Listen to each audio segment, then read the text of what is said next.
Matteo Caballero, a widower without any children and already in the twilight of his life, executed a last will and testament at his residence before 3 witnesses. He was assisted by his lawyer, attorney Emilio Lumontat. In the will, it was declared that the testator was leaving by way of legacies and devises his real and personal properties to several people, all of whom do not appear to be related to the testator. 4 months later, Matteo himself filed a case seeking the probate of his last will and testament, but numerous postponements pushed back the initial hearing of the probate court regarding the will. Matteo passed away before his petition could finally be heard by the probate court.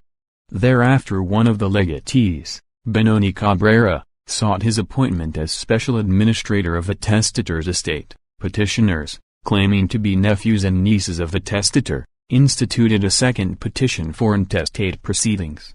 They also opposed the probate of the testator's will, and the appointment of a special administrator for his estate. In the course of proceedings, petitioners opposed to the allowance of the testator's will, on the ground that on the alleged date of its execution, the testator was already in poor state of health, such that he could not have possibly executed the same. On the other hand, one of the attesting witnesses and the notary public, testified that the testator executed the will in question, in their presence, while he was of sound mind, and that the testator was in good health, and was not unduly influenced, in any way, in the execution of his will. Probate court then rendered a decision declaring the will in question as the last will and testament of the late Matteo Caballero. Court of Appeals affirmed the probate court's decision, stating that it substantially complies with Article 805, hence, appealed to the Supreme Court. The issue in this case is whether or not the attestation clause in the will of the testator is fatally defective, or can be cured. Under Article 809 of the Civil Code, Supreme Court ruled in the negative. It does not comply with the provisions of the law.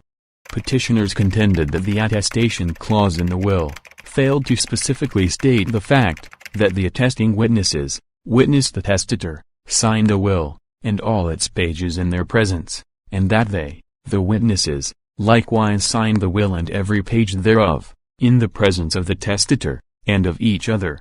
Supreme Court agrees. The attestation clause does not expressly state therein the circumstance that said witnesses subscribed their respective signatures to the will, in the presence of the testator, and of each other. Clearly lacking is the statement that the witness signed the will, and every page thereof in the presence of the testator, and of one another. Also, Article 809 does not apply to the present case, because the attestation clause totally omits the fact that the attesting witnesses signed each and every page of the will, in the presence of the testator, and of each other. The defect in this case is not only with respect to the form, or the language of the attestation clause.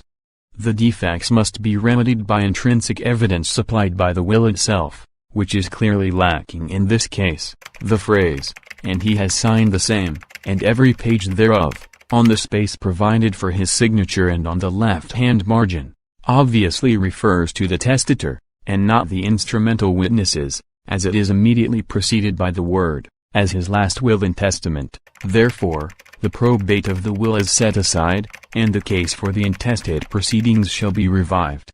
Article 809 cannot be used to cure the defects of the will, when it does not pertain to the form, or language of the will. This is because there is no substantial compliance with Article 805.